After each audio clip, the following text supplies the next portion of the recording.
మోదీ గారు పుతిన్ గారు ఒక గదిలో కూర్చొని దగ్గర 30 నిమిషాల పాటు మాట్లాడుతున్నారు. చుట్టుపక్కల ఎటువంటి అధికారులు లేరు, మంత్రులు లేరు. సో వీళ్ళ ఈ క్లోజ్ రూమ్ డిస్కషన్ ఏమిటి? సో మామూలుగా ఎవరికీ తెలియదండి. మీకు ఇదే పనే షాంఘాయ్ కోఆపరేషన్ ఆర్గనైజేషన్లో కూడా చైనాలో జరిగింది. సో ఇవాళ వరకు ఈ వార్తలు మీకు లీక్ అయినప్పుడు ఏదో కొన్ని మాట్లాడతాం, కానీ అసలు వీళ్ళ మైండ్లో ఏముంది నోబడీ నోస్. మరి ఇది ఎలా బయటకు వస్తుందండి? ఇవాళ మీరు లీక్ అయ్యింది అంటున్నారు. ఏంటంటే ఇప్పుడు ఇది అయిన తరువాత, పుతిన్ గారు రష్యా వెళ్ళిన తరువాత మోదీ గారు ఇప్పుడు డిఫెన్స్ రంగానికి సంబంధించి మాట్లాడారు అనుకోండి, రాజ్నాథ్ సింగ్ గారిని పిలుస్తారు. సో ఇది మనము చెయ్యాలి. రాజ్నాథ్ సింగ్ గారు తన అధికారులకు చెప్తారు, వాళ్ళు వాళ్ళ ఫ్యామిలీస్కి ఫ్రెండ్స్కి చెప్పిన తర్వాత బయటకు వస్తుంది. ఇంతే కదండి. లీక్ అవ్వడం అంటే ఇలాగే ఈ సోర్సెస్ ద్వారానే మన దాకా కూడా ఈ వార్తలు వస్తాయి. సో అలాంటిది వీళ్ళు ఇద్దరు ఏం మాట్లాడుకున్నారు అనేది ఒక వరల్డ్ న్యూ ఆర్డర్ అని చెప్తూ ఉంటాం. అంటే ఒక కొత్త రకమైన ప్రపంచాన్ని చూడబోతున్నామా ఫ్రెండ్స్? ఇది ఎలా ఉంటుందంటే, ఇప్పుడు పుతిన్ని మీరు చూశారు, మోదీని చూశారు. వీళ్ళు అరగంట సేపు మాట్లాడుకుంటే ప్రపంచం మారిపోతుందా? ఎలా జరుగుతుందండి? సో ఆలోచించిన ప్రాక్టికల్గా దీనికి ఒక వివరణ అనేది మనం ఇవ్వలేం. కానీ మీరు వీళ్ళ యొక్క నిర్ణయాలను గమనించారు అనుకోండి. ఇప్పుడు అందరూ చెప్పేది ఏంటి? ఒక S-400 లేదా సుఖాయ్ 57, S-500 సూపర్ సుఖాయ్స్, ఈ విషయాల మీద మాట్లాడడానికి ఏకంగా పుతిన్ గారు రష్యా నుంచి భారత్ దాకా రానక్కర్లేదు. ఎందుకంటే వాళ్ళ డిఫెన్స్ మంత్రులు ఉంటారు, వాళ్ళు మాట్లాడుకుంటారు. ఇప్పుడు చైనా వెళ్ళిన రాజ్నాథ్ సింగ్ గారు కూడా సుఖాయ్ విమానాలకు సంబంధించి పెద్ద ప్రకటనలు చేశారు కదా, వాళ్ళు చూసుకుంటారు, అక్కడ ఉంటారు మంత్రులు. సో దీనికి పుతిన్ రాక్కర్లేదు. కానీ వీళ్ళు ఇద్దరు కూర్చున్నారు అనుకోండి, ఎలాంటి విషయాలు మాట్లాడుకున్నారు? ఇవాళ యావత్ ప్రపంచం అంటే దీనికి ఇండికేషన్స్ ఉంటాయండి. ఇప్పుడు ఇది ఎలా చెప్తారంటే, ఒక మిత్రుడు, నాకు తెలిసిన మిత్రుడు చెప్తాడు, మా అబ్బాయిని నేను ఆక్స్ఫర్డ్ యూనివర్సిటీలో ఎందుకు చేర్పించాను అన్నప్పుడు మా అబ్బాయి ఒకే ఒక విషయం చెప్పాడు. పలానా ప్రొఫెసర్ పేరు చెప్పాడు. వారానికి ఒకసారి మాత్రమే 1 గంట సేపు ఇతను క్లాస్ తీసుకుంటాడండి. కానీ అంటే 11 o'clockకి మీరు క్లాస్ రూమ్లోకి వెళ్ళారు అంటే 12ంటికి లెక్చర్ అనేది అయిపోతుంది. ఈ ప్రొఫెసర్ మాట్లాడడం అయిపోతుంది. బయటికి వచ్చాక మీ జీవితమే మారిపోయి ఉంటుంది. ఇది మా అబ్బాయి నాకు చెప్పాడు. అంటే the entire life will change. నీ రంగంలో నువ్వు ఏం ఆలోచిస్తున్నావో నీ యొక్క ఆలోచన విధానమే మారిపోతుంది. ఏమండి, గంటలో ఇలా జరుగుతుందా? అంతలాగా అతను ఇన్ఫ్లుయెన్స్ చేయగలడా అంటే ఉన్నారు కదా. ఇప్పుడు మీరు మోదీ గారినే తీసుకోండి. మోదీ ఏం సాధించాడండి? ఈయన ఏం చేశాడు భారత్కి? ఈయన చేసింది ఏమిటి అంటే, 2012లో మీ జీడిపి ఎంత, ఇవాళ భారత్ యొక్క జీడిపి ఎంత? చాలు కదా, జీడిపి చాలు. మోదీ ఏం చేశాడో చెప్పేవచ్చు. ఇక్కడ ఇతను బీజేపీయా, కాంగ్రెసా లేదా జనతాదళ ఇవన్నీ ఏం మాట్లాడక్కర్లేదు. జీడిపిలో పెను మార్పులు వచ్చాయి. జీడిపి అంటే మీ ఎదుగుదలే కదా. సో ఇప్పుడు కపిల్ దేవ్ అంటాం, ఒక క్రికెట్ ప్లేయర్, లెజెండ్.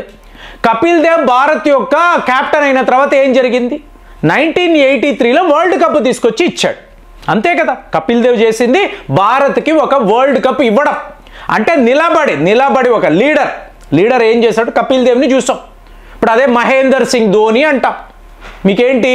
ఒక సౌరవ్ గాంగూలీ అనండి, రాహుల్ ద్రావిడ్ అనండి, అలాగే మీకు VVS లక్ష్మణ్. ధోని గారు ఇచ్చిన రిపోర్ట్ ఏంటి? వీళ్ళందరూ కూడా 35 ఈ వయసులో ఉన్నారండి. నాకు ఒక యంగ్ టీం కావాలి అంటే బాగా పరిగెట్టాలి, ఫీల్డింగ్లో టాప్ క్లాస్ పర్ఫార్మెన్స్ ఉండాలి. వీళ్ళు అది చేయలేకపోతున్నారు కాబట్టి వీళ్ళు నాకు అక్కరలేదు. సౌరవ్ గాంగూలీకి ఎంత కోపం వచ్చింది? నేను నిన్ను తీసుకొచ్చాను, నేను వద్దని నువ్వు చెప్తావా, నీ అంతు చూస్తాను. సౌరవ్ గాంగూలీ పెద్ద ప్రకటనలు. కానీ ధోని ఆగలేదు. కానీ మరి ఎన్ని కప్పులు తీసుకొచ్చాడు? యంగ్ టీంని తీసుకొచ్చి. ఇది లీడర్షిప్. సో అలాంటప్పుడు ఇప్పుడు మోదీ మీకు అలాగే పుతిన్ కూర్చొని మాట్లాడుతున్నారు అంటే ఇందులో కీలకమైన అంశం, ఒక దేశము నేను చెప్తే ఈ ప్రపంచము వినాలి, నా ఆజ్ఞే అంటే నా మాటే శాసనము, ఎవరూ దీనిని అధిగమించకూడదు అంటే ఎలా కుదురుతుంది?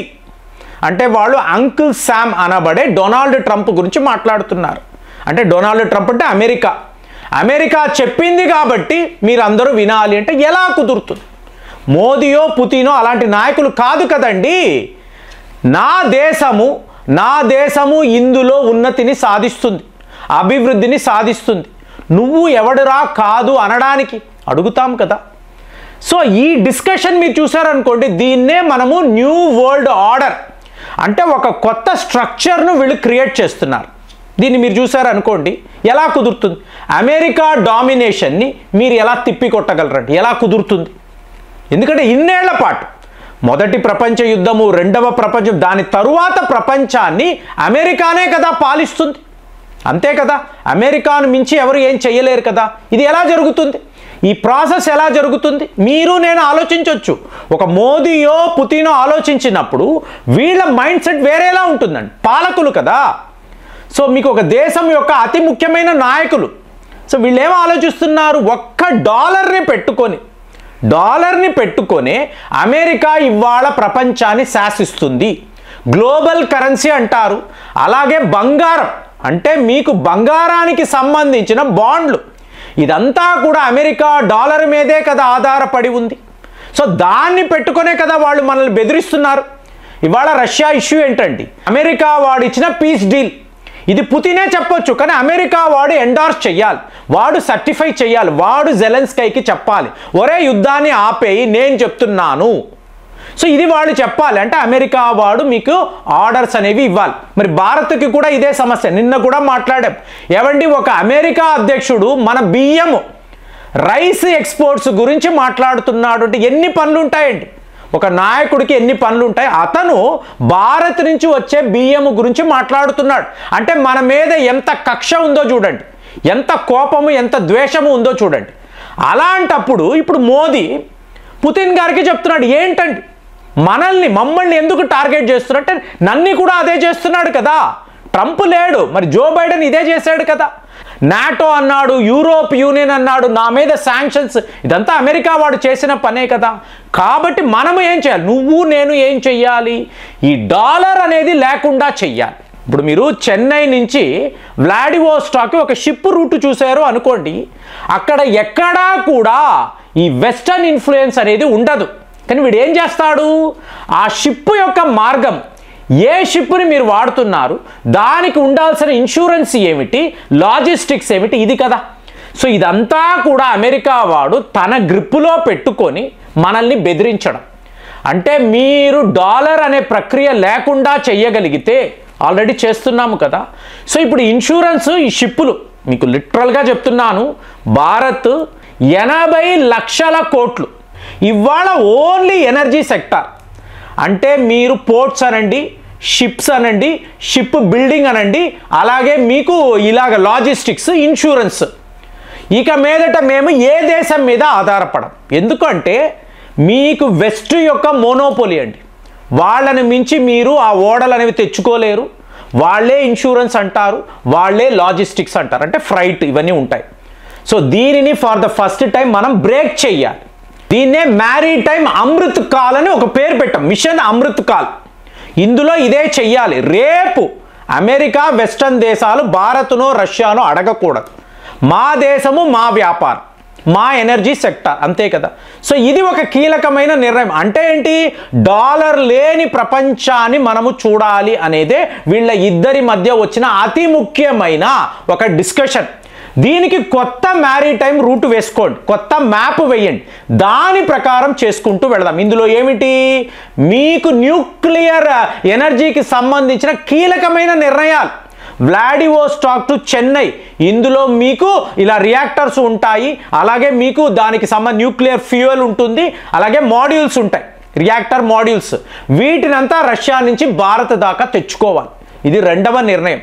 ఇక మూడవది మీరు చూశారు అనుకోండి, ఈ వెస్ట్ దేశాల డామినేషన్ అనేది ఇక ప్రపంచంలో ఉండకూడదు.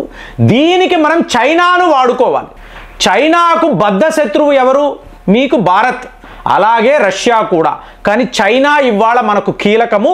చైనా విషయంలో మనము చాలా స్నేహపూర్వకంగా వెళ్ళాలి. ఇదే డిస్కషన్లో బయటపడిన లీక్డ్ విషయాలు అని చెప్తున్నారు. మరి ఈ వార్తలు మీరు విన్నారా? మీ ఆలోచనలు ఎలా ఉన్నాయి? కామెంట్స్లో రాయండి. మళ్ళీ వచ్చే వీడియోలో కలుద్దాం. జై హింద్.